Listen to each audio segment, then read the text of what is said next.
have a 66 Galaxie that I recently picked up. Had a lot of fun with it for 3 weeks, and now I'm having a plethora of problems with it that were unforeseen. It's on air, lays out. Burned out a compressor, started looking at all the wiring, realized that it could have been done better. So now I get to go through the whole thing and replace all the wiring and new compressors. I've never done this kind of stuff before, so I'm gonna give it a shot. I know enough to get in trouble, but I don't know a lot. It's got an Air Max control manifold. So I burned out my driver's side compressor is toast. Passenger side's still working. It allows me to at least get it up on jacks and see what I got. So I really haven't had enough time to fool with this thing. Yeah, she's a pretty cool old cruiser. We're gonna get it right.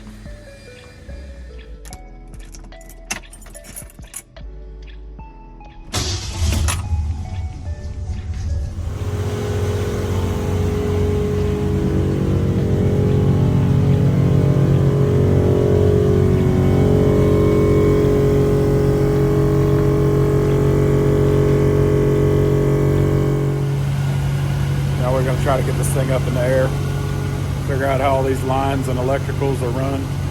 That way I can put a game plan together to fix this thing the right way.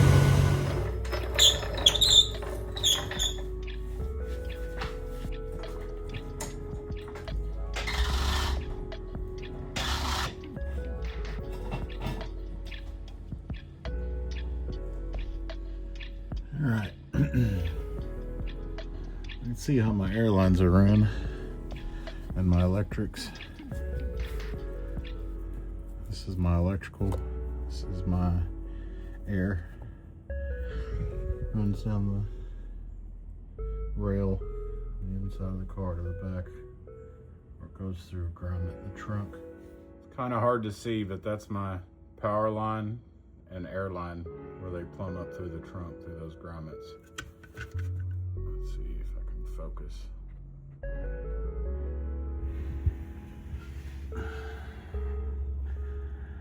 That's where all my lines poke through my trunk deck and then run under the car.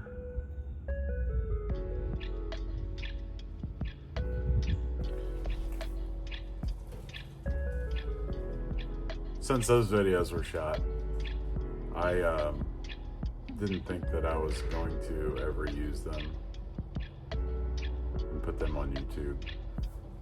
Honestly, it felt awkward, still does. But I have enjoyed editing my video.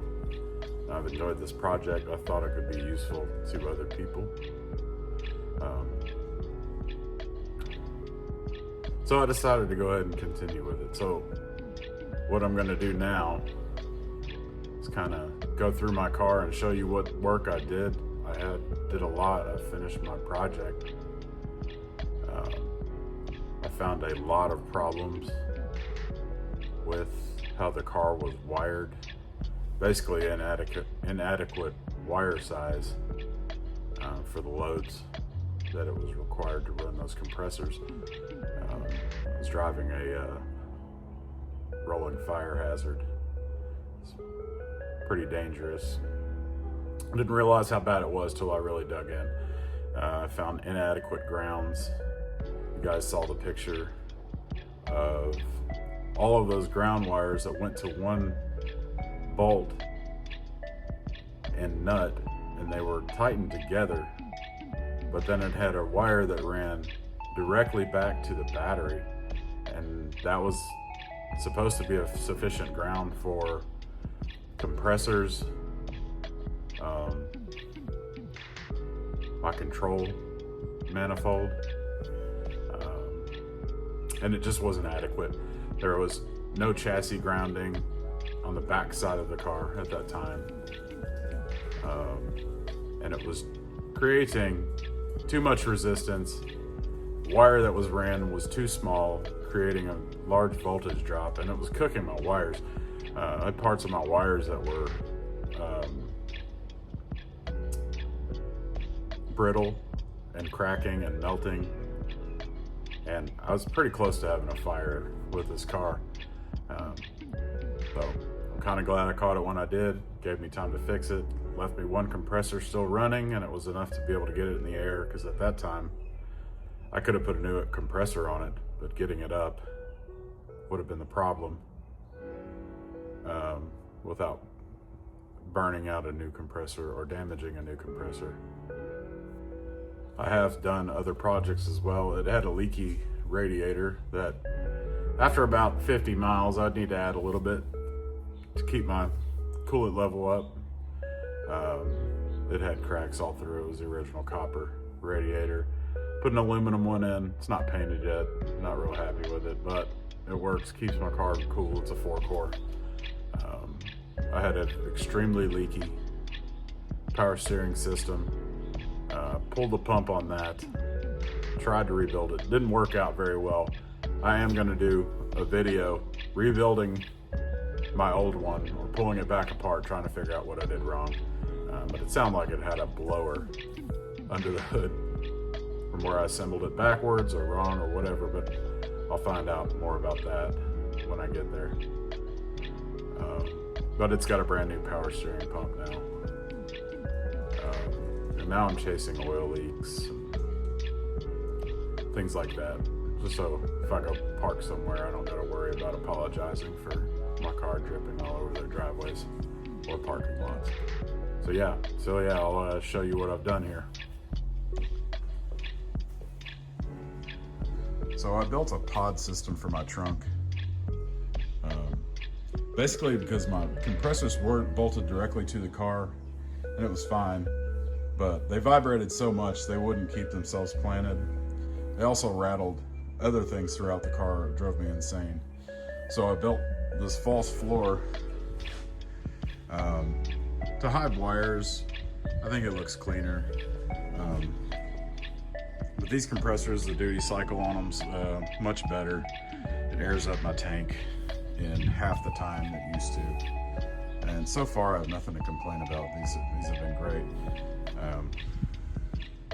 I also, when I was going through this electrical project, I decided to add a secondary battery just to prevent further electrical problems and kind of shorten the distance between power supply and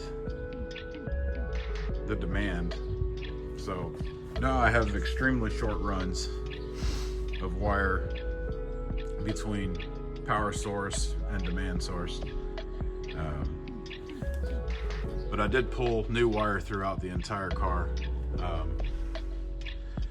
I added circuit breakers instead of running fuses. And mainly, it's easily identifiable when they get tripped. Plus, if I need to disconnect my power source, all I have to do is push that little yellow button.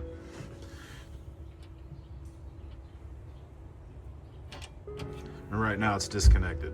To reconnect, all I have to do is press this back. I soldered every wire connection I could find. Most of the connections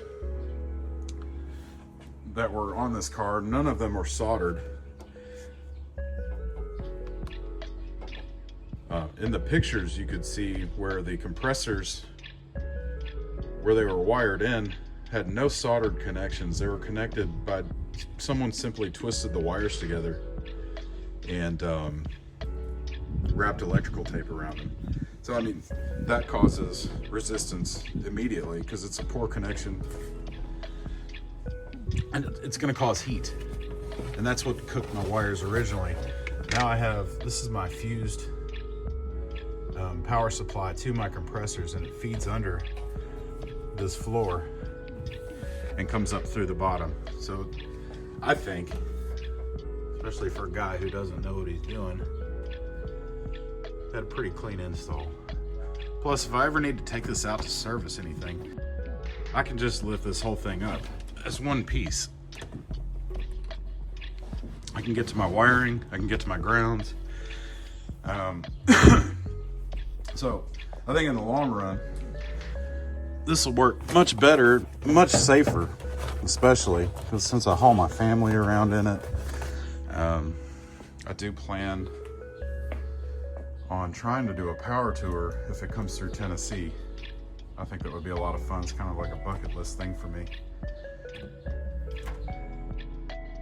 I went to a single relay that's enough to support my whole system back here.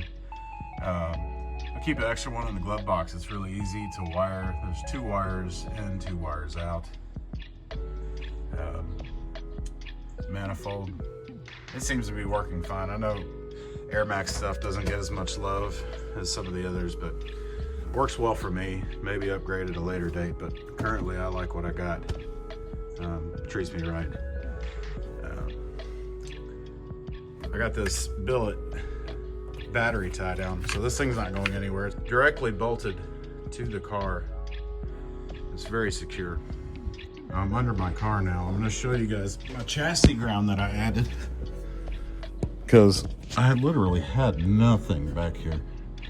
So now I have a nice solid chassis ground. I got some, let me see if I can get this to focus. I have a nice chassis ground now.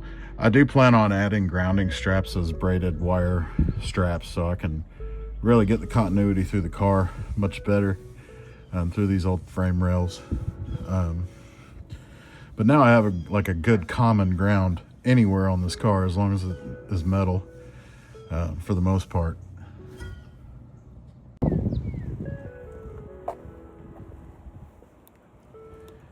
I want to show you where I added chassis grounds to the front of my car. Originally all it was connected by a small wire from the negative to my alternator bracket. Ultimately, that wasn't a great ground, so I added this chassis ground here.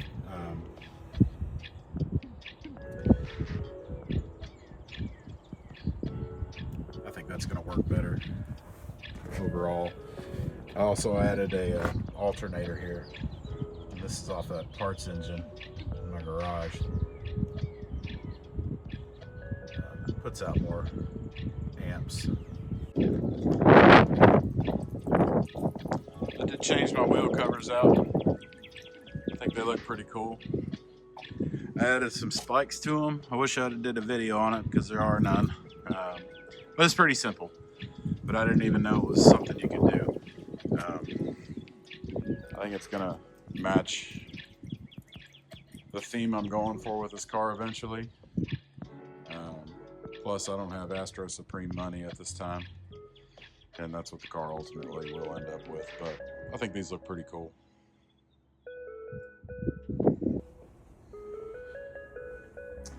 Here's my exhaust plans. I've got these bellflowers. I'm gonna run these out the back. Got some 20-inch Porter mufflers. Pretty excited about those. I think they're gonna sound cool. I'm gonna do an H-pipe and duals. Right now I have a crossover pipe and a single outlet. So kind of waiting on money to buy headers, because I'm gonna put some block huggers in. And this engine, I found this engine on Marketplace, picked it up for 500 bucks. He says it runs. He gave me a video of it running, but I don't know why you'd knock over the top of each spark plug. Didn't make much sense to me, unless you just didn't want me to get in there and do an inspection of the cylinders while I was buying it. But the price of the engine was 500 bucks. It's got a Summit dual plane intake. It's got a Summit 4-barrel carburetor. It has an alternator that is now on my car. It's got a mini starter. Came with some Mustang headers that I can't use. Plan on selling those. Came with an oil pan. And he also gave me a new steering column, which I think I can use if I ever go to like a floor shift. I think I do want to eventually go to a low car floor shifter just because I think it looks cool. But yeah, this is a 289 with a C4. Right now my car has a 289 with an FMX. But yeah, I'm chasing oil leaks right now. This is trans. I think I overfilled it and it's just venting out of the tube on the top of the transmission. I do plan to remove some and get that fixed because I don't think it leaks too badly from anywhere else. I do have the selector shaft for the gear selector. It leaks, but not as bad as I thought. And then I got my intake is leaking, my valley covers, my china walls, they're leaking. It's all original stuff. What I plan to do, yank this intake and carb off, and put it on my car, let it breathe a little bit better. Figure why not. The only thing I'll have to figure out is like kick down linkage, throttle linkage, but that seems to be like pretty minor stuff. Nothing I've ever done before, but I think I can handle it. Yeah, so that's kind of what I got going on here. I wanted to complete the video. I thought it would be helpful to other people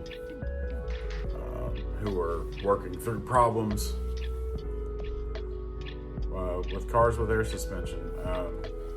There's not a whole lot of newbie stuff out there. Plus, you know, if I could help save somebody their car from having electrical problems, I think that would be helpful. Or a fire. So, you kind of see where I'm going with it. I do plan on making more videos and posting. Like I said, this is something that I never thought I would be trying to do, but I set a goal for 2026 to try to expand this a little bit just because it's something I enjoy. So if you could like the video, that would be great. That would be cool. I'd say subscribe, but there's nothing to subscribe to at this time. But I do plan on releasing more things. Small projects, things for regular people who are not mechanics, or even people who are not extremely familiar with this, but would like to enter into a project like this. Thanks for watching.